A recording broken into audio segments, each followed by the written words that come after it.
আপনার জীবন কি থমকে দাঁড়িয়েছে? শত চেষ্টা করেও কি সফলতার দেখা পাচ্ছেন না? আজ আমি আপনাকে এমন 5টি পাওয়ারফুল নিয়মের কথা বলবো যা মেনে চললে আপনার জীবন 360 ডিগ্রি বদলে যেতে বাধ্য। অধিকাংশ মানুষ এই নিয়মগুলো জানলেও প্রয়োগ করে না, কিন্তু আপনি যদি শেষ নিয়মটি বুঝতে পারেন তবে আপনার চিন্তাভাবনার জগৎ সম্পূর্ণ পাল্টে যাবে। তাই একটি শব্দও মিস না করে ভিডিওটি শেষ পর্যন্ত দেখুন। নিয়ম 1, নিজের মুখ বন্ধ রাখুন এবং নীরবে কঠোর পরিশ্রম করুন। স্বপ্ন যত বড় হয় তার পদক্ষেপ তত বেশি নীরব হওয়া উচিত। আমরা অনেকেই একটি ভুল করি, কোনো কাজ শুরু করার আগেই সবাইকে ঢাকঢোল পিটিয়ে জানিয়ে দিই। এতে আমাদের অবচেতন মন কাজ শেষ হওয়ার আগেই এক ধরনের তৃপ্তি পেয়ে যায়, ফলে কাজের গতি কমে যায়। মনে রাখবেন, মানুষ আপনার পরিকল্পনা বা কতটুকু পরিশ্রম করছেন তা শুনতে আগ্রহী নয়, তারা শুধুমাত্র আপনার রেজাল্ট দেখতে চায়। আপনার আইডিয়া এবং মেহনতকে গোপনে লালন করুন। যখন আপনার সফলতা চারদিকে শব্দ করবে, তখন কাউকে আর আলাদা করে বুঝিয়ে বলতে হবে না যে আপনি কতটা পরিশ্রম করেছিলেন। নীরবতা হলো সফলতার সবথেকে বড় শক্তি। নিয়ম 2, অতীতকে নিজের সবথেকে বড় হাতিয়ার বানান। আপনার অতীতে কি কোনো বড় ব্যর্থতা আছে? কেউ কি আপনাকে অপমান করেছিল, অথবা কোনো রিজেকশন কি আপনার মন ভেঙে দিয়েছে? সেই যন্ত্রণাকে আপনার দুর্বলতা নয়, বরং আপনার ইঞ্জিনের জ্বালানি বানান। পৃথিবীর সফলতম ব্যক্তিদের ইতিহাস ঘাটলে দেখবেন তাদের জীবনের সবথেকে বড় টার্নিং পয়েন্ট ছিল তাদের সবথেকে কঠিন সময়গুলো। আপনার সেই পুরনো যন্ত্রণাকে পাওয়ার বা শক্তিতে রূপান্তর করুন। যখনই আলসেমি আসবে, মনে করবেন সেই অপমানের কথা যা আপনাকে নতুন করে দৌড়াতে বাধ্য করবে। ব্যর্থতা মানে শেষ নয়, বরং ব্যর্থতা হলো নতুন করে শুরু করার একটি সুযোগ। নিয়ম 3, সময়ের ক্ষমতার ওপর নিয়ন্ত্রণ আনুন। সময় হলো পৃথিবীর সবথেকে দামি মুদ্রা, যা একবার খরচ হয়ে গেলে আর ফিরে পাওয়া যায় না।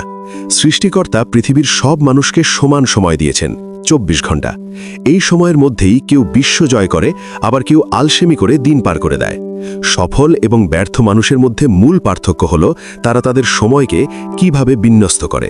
প্রতিটি মিনিট, প্রতিটি সেকেন্ড আপনার ফিউচার ইনভেস্টমেন্ট। আপনি যদি সময়কে গুরুত্ব না দেন, তবে সময়ও আপনাকে গুরুত্বহীন করে দেবে। অযথা সোশ্যাল মিডিয়ায় স্ক্রল করা বা আড্ডায় সময় নষ্ট না করে সেই সময়টুকু নিজের স্কিল তৈরিতে ব্যয় করুন। আপনি সময়কে সম্মান দিলে সময় আপনাকে রাজকীয় সম্মান এনে দেবে। নিয়ম 4, আপনার মস্তিষ্ককে বোকা বানিয়ে কাজে লাগান। আমাদের মস্তিষ্ক অত্যন্ত শক্তিশালী হওয়া সত্ত্বেও একটি জায়গায় খুব সহজ, সে বাস্তব এবং কল্পনার মধ্যে খুব একটা পার্থক্য বোঝে না। উদাহরণস্বরূপ, আপনি যদি খুব মন দিয়ে চিন্তা করেন যে আপনি একটি লেবু চিবিয়ে খাচ্ছেন, তবে এখনই আপনার মুখে লালা চলে আসবে, যদিও বাস্তবে কোনো লেবু নেই। এই বোকামোটাই আপনাকে কাজে লাগাতে হবে। প্রতিদিন সকালে এবং রাতে 5 মিনিট করে ভিজুয়ালাইজেশন প্র্যাকটিস করুন।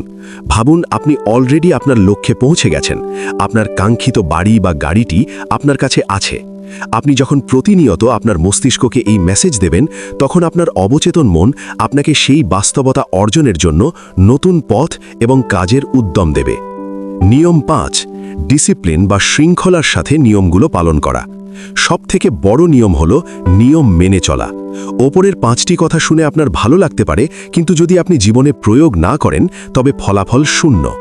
সফলতা কোনো লটারি নয় যে রাতারাতি চলে আসবে। এটি হলো প্রতিদিনের ছোট ছোট অভ্যাসের সমষ্টি। নিজেকে শাসন করতে শিখুন। আপনার মন যখন বলবে আজ থাক, তখন আপনার মস্তিষ্ক যেন বলতে পারে না, আজই করতে হবে। এই 5টি নিয়ম আপনার জীবনকে এমন এক উচ্চতায় নিয়ে যাবে যা আপনি আজ কল্পনাও করতে পারছেন না। যদি এই ভিডিওটি আপনার হৃদয়ে এক বিন্দু অনুপ্রেরণাও জাগিয়ে থাকে, তাহলে ভিডিওটিতে একটি লাইক দিন। আপনার কোন নিয়মটি সবথেকে বেশি ভালো লেগেছে তা কমেন্ট করে আমাদের জানান। আর বন্ধুদের সাথে ভিডিওটি শেয়ার করতে ভুলবেন না, কারণ একজনের জীবন বদলে দেওয়াও এক ধরনের মহৎ কাজ। নিয়মিত এমন ভিডিও পেতে আমাদের চ্যানেলটি এখনই সাবস্ক্রাইব করে বেল আইকনটি চেপে দিন। মনে রাখবেন, আপনার প্রতিটি পরিবর্তনই আপনার জীবনের নতুন একটি অধ্যায়। ধন্যবাদ।